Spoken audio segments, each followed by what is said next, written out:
In Capital News tonight, Prime Minister Kassim Majaliwa has condemned recording of students being punished in school.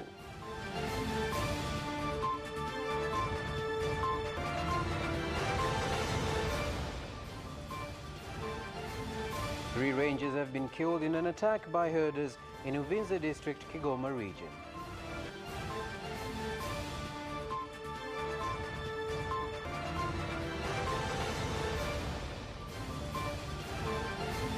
And in sports, the NBC Premier League has been announced as the 5th best football league in Africa.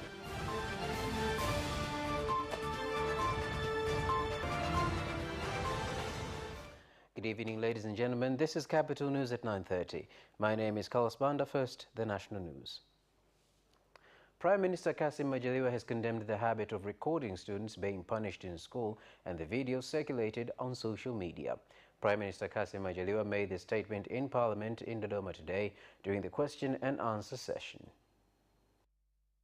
Wale wanaochukua au kupata matukio haya na kuyarusha kwenye mitandao kutofanya hivyo, kwani anajenga chuki kwa walimu na taswira hasi kwa walimu wote badala ya wahusika wachache. People should stop spreading such videos and photos on social media, being efforts of stop spreading bad images of teachers, since they are influencing hatred to teachers, creating negative image to all teachers in the country. When such incidences occur, there are procedures that can be followed, including sending complaints to relevant authorities, and measures will be addressed instead of causing community panic. I am giving this as a reminder and not a motive of hiding such matters, but rather evade causing negative impact to the community. Such reports are not just focusing on teachers, but other professions like nurses and security officers. Mheshimiwa Waziri Mkuu, kwa sababu matukio kama haya isingekuwa rahisi sana kuyafahamu. Honorable Prime Minister, such incidences should not have been easy to be found if there was no person who took the video. However, we need to get information so that measures can be addressed. In that case, for the person who spread information, if he or she has violated any conduct, then they must be protected so that we could continue getting such informations. Hizi adhabu zinazoibuka hivi karibuni. I call on teachers from different levels of education to consider kinds of punishments by looking out to health conditions of children and adhere to regulations. A group of more than 200 people claimed to be herders who have been conducting illegal human activities in Chakulu and Ilunde forest reserves in Uvinza district, Kigoma region, have attacked 14 rangers who were on patrol duty, killing 3 of them. Maafisa 9 toka wakala wa huduma za msitu Tanzania wakiwa pamoja na askari wa jeshi la akiba 9 kutoka halmashauri ya wilaya Uvinza wakiwa katika ukaguzi wa maeneo ya hifadhi ya misitu ili kudhibiti uvamizi na ufanyikazi wa shughuli za kibinadamu, mfano kilimo na ufugaji. Walivamiwa na kundi la watu wanaokadiriwa kuwa zaidi ya watu 200 na kushambuliwa sehemu mbalimbali za miili yao na vitu vinavyodhaniwa kuwa na ncha kali na kupelekea vifo vya watu hao 3 baada ya kupoteza damu nyingi, tendo ambacho ni kinyume cha sheria. Mfano kuna majeraha kichwani na sehemu za pembeni ya kichwa vya ncha kali. He had head injuries caused by sharp items and he was hurt on the chest, hand and back. Msingi tukio hili ni baya na sisi kama serikali ya mkoa. The regional government is condemning this tragedy and is not tolerable in our region and even the whole country at large. As the regional commissioner and chairman of Security Committee, I am condemning the act that ended up killing 3 people and left 2 people injured in Chakulu Forest Village in Uvinza, done by a group of savages. The Legal and Human Rights Center, LHRC, and various citizens have advised the committee formed to look into how to improve criminal justice institutions in the country to make sure they put patriotism in the forefront when collecting and reviewing laws used to create these institutions. kupambana na rushwa. Hivyo ni muhimu kwa taasisi hii kuwa taasisi ya kikatiba ili kuifanya kuwa taasisi imara yenye weledi na yenye uhuru. Watu ambao wanakuwa wametuhumiwa kufanya uhalifu kukaa muda mrefu rumande, kwa maana kwamba mtu anaweza kukaa miaka 9 au miaka 10 au miaka 5, alafu kesi kiendeshwa ikiisha anaachiwa kwamba hana hatia. The Cook Fund Tanzania has issued subsidy funds amounting to 3.2 billion shillings to 16 companies dealing with distribution of clean cooking energy to enable the companies to provide their services at affordable prices to low-income people in the country. Nitaka ni himize hilo. Na wale wengine ambao waliomba katika raundi ya kwanza hawakufanikiwa, wasikate tamaa, kwa sababu ipo nafasi ya kuboresha yale mapendekezo yetu ili kuendelea kufanikiwa. Wateja watarajie kwamba kutakuwa na punguzo la bei katika gesi, mitungi na vitu vingine, kwa sababu pesa ya ruzuku itatumika vizuri katika ununuaji wa vifaa, gesi, na bei za nishati zitapungua ili kila mmoja aweze kupata nishati safi na salama. Hundreds of residents from Nabelela village in Simanjiro district, Manyara region have urged the government to intervene after alleging the village chairman had illegally sold land, including open spaces, a situation that has led to land disputes. Mimi wakati natokea Danai na kuja huku nikiangalia mifugo jinsi inavyopata shida. On my way here, I saw cattle suffer on the roads while they are surrounded by farms and people are busy selling land. Why do we leave them walking freely? Shida kubwa iliyokuwepo ni kwamba watu wa Naberera walizoea kuuza ardhi. Unavombana leo hii mtu anaona kama vile tunamuonea, lakini ni kuhakikishia tuko pamoja na wewe, hakuna ardhi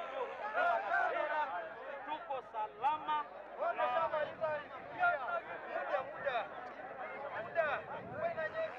Wakati baadhi ya viongozi wamesimama, mmewapa nafasi ya kutoa salamu. Baadhi ya wananchi hapa walikuwa wananong'ona, wanapiga sauti. I saw some of your faces when some leaders were speaking here. I even heard you murmuring. This means that some leaders do not practice what they preach. Don't worry. This morning I have directed PCCB officers to come here. The Managing Director of Vodacom Tanzania, Philip Besemira, has said that the company intends to increase support to the government in improving provision of health services, particularly in rural parts of the country. He made the remarks in Arusha during a visit to Muriet Health Center to witness the utilization of medical equipment donated by the company. Visiting this hospital with my team from Vodacom, the headquarters in Dar es Salaam. And we felt it's important that we come to Muriet Hospital and check on the team here, but most important, a donation that was made by Vodacom Tanzania Foundation in 2020. We're pleased and very thrilled that all the equipment and all the donations that we made are in good standing order. We're appreciative of the hospital leadership and the medical personnel here who have made sure that this equipment is functional and helps the community. Residents from Ulanga, Kilombero, Malinyi districts and Mlimba Council in Morogoro region, who have for a long time faced problems of unreliable power, will soon start to benefit from reliable electricity following the completion of construction of a distribution power station in Ifakara. Hivi tunavyoongea kuna kituo kikubwa kabisa kama kile cha Kidatu, tena kile cha Kidatu ni kidogo. As we speak, there is a big station like the one at Kidatu. It is going to deal with cooling electricity, where there will be transmission of power from Kidatu to Mahenge. Wamenipeleka pale nilipokuwa Ifakara. Wamenipeleka kwenye kituo cha kupozea umeme. We also wish to have a new district hospital so that the current hospital will remain a hospital center. When investors come, they will use the facility.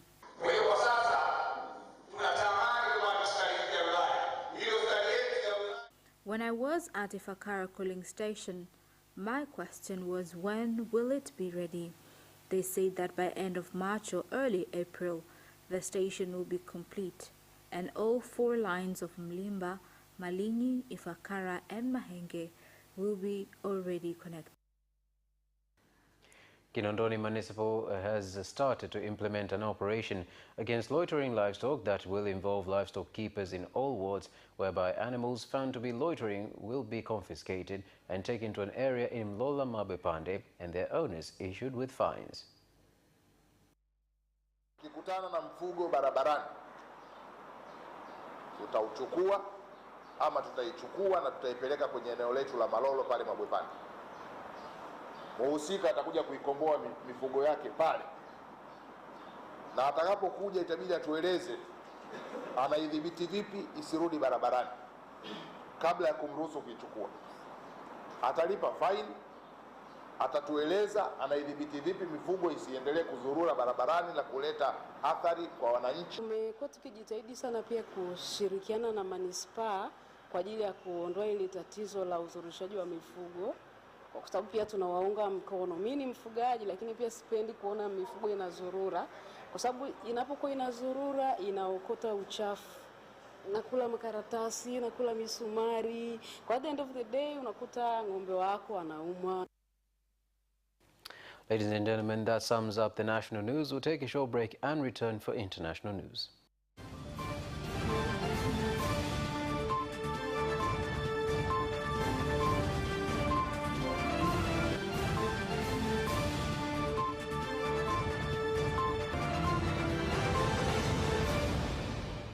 Glad to have you back, and now international news. Pope Francis has urged youths in the Democratic Republic of Congo to refrain from ethnic rivalry, corruption and distrust that have caused many bloody conflicts in Africa. More on the report. Pope Francis made the statement when addressing more than 65,000 youths at Martyr Stadium in the capital Kinshasa on the 3rd day of his visit in the country. Pope Francis spoke of forgiveness and reconciliation, themes that have dominated his visit to the country, where armed conflict has killed and displaced millions of people over the past decades. The DRC has some of the world's richest deposits of diamonds, gold, copper, cobalt, tin, titanium and lithium, but its abundant mineral resources have been the cause of conflict between ethnic groups, militaries, government troops and foreign invaders. The Israeli military has launched air raids on the besieged Gaza Strip as fears of escalating violence continue in the region. The attacks, only on Thursday, come in the wake of a deadly Israeli raid in the occupied West Bank city of Jenin last week, whereby 10 Palestinians were killed in a situation that led to Palestinian attacks targeting Israelis, resulting in 7 deaths of Israelis. And that sums up the international news for tonight. Let's take a short break and return for business.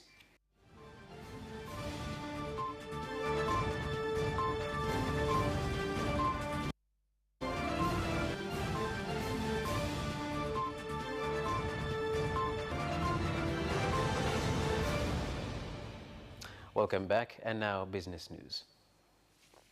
As the cashew buying season for the 2021-2022 ends, farmers in Tunduru District, Ruvuma region, have called on the government to ensure education on the world market prices is provided so as to avoid incurring losses by selling cashews when the prices are unprofitable in the world market. When they say that global prices have gone down, that is why the prices are low. How do you expect people to understand? Well, they know nothing about what they're talking about. Even when the prices go up, nobody bothers to educate farmers on the fluctuations. Bei hazikuwa nzuri kama ambavyo zilikuwa msimu uliopita, kwa sababu bei zilikuwa chini na Tunduru hatujawahi kuuza korosho. Prices were not as good as the previous season. In Tunduru, we have never sold cashewnut at 1,600 shillings. This is caused by impacts of global markets. The Minister of Tourism and Antiquity in Zanzibar, Semai Mohamed Said, has said that his ministry will make sure shortcomings and hindrances that contribute to delayed services at Abeid Karume International Airport are removed. He made the statement following complaints made by tourists of bureaucracy at the airport. Kwa hiyo nitakaa na wenzangu ili tuweze kuwashauri jinsi gani na kuweza kuboresha huduma. I shall have a meeting with my colleagues so that we could come up with means of improving services and advise foreign visitors to use e-visa system, which saves time, easy to pay, and requests are granted fast. Zako na mapema. Hali ambayo ilikuwepo tunaendelea vizuri. So far, visitors' number is quite good. We have already added more immigration posts and bank desks. We are still working on a couple of challenges, including technological systems. Tanzania Revenue Authority TRA has called on traders and investors to make sure they use the electronic system when filing their tax returns, as the system has been improved and will be operating 24 hours. Lakini pia tumeboresha pia katika mfumo mzima wa malipo. Kwa hiyo mfumo huu ambao umeboreshwa tunatarajiwa kuanza hivi karibuni. Kwa hiyo ni vema sasa hivi tunatumia majukwaa haya kuweza kuwapa mafunzo walipa kodi wetu ili waweze kwenda sambamba na mfumo wetu ulioboreshwa. And that is all for the business news. We'll take a short break and return for sports.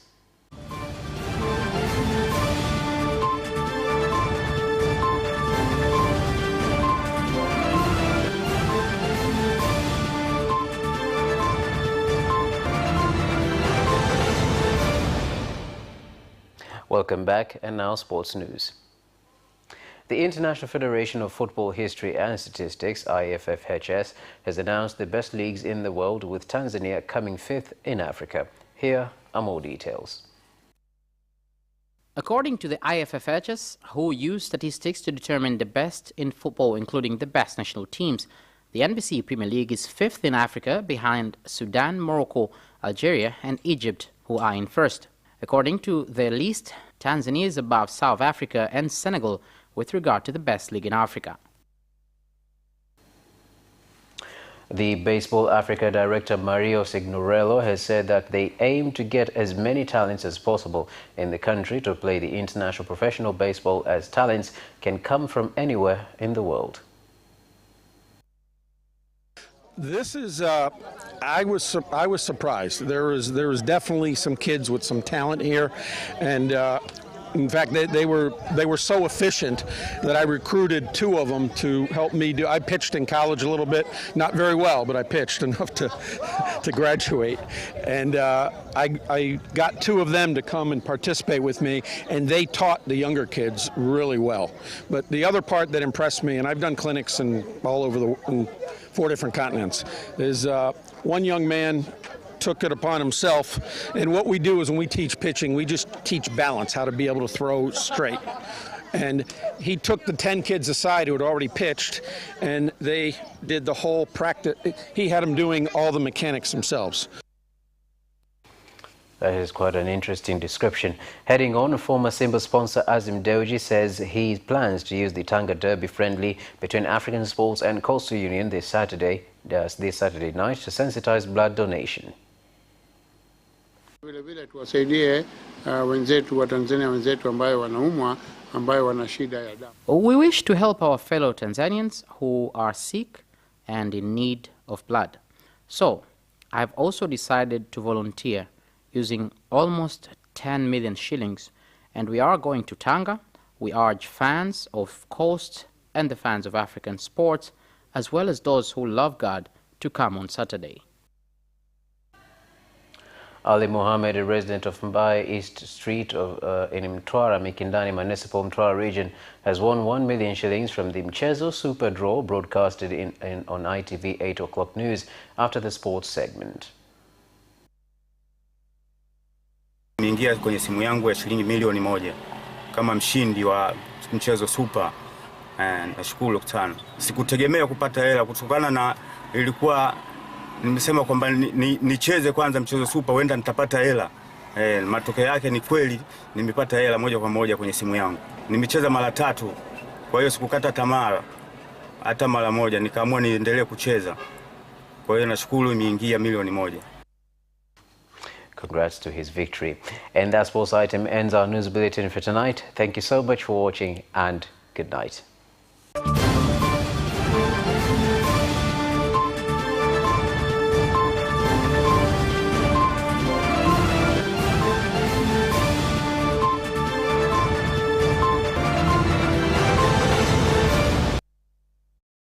Watch Capital News at 9:30 and get updated on what is happening in Tanzania and around the world on political, social,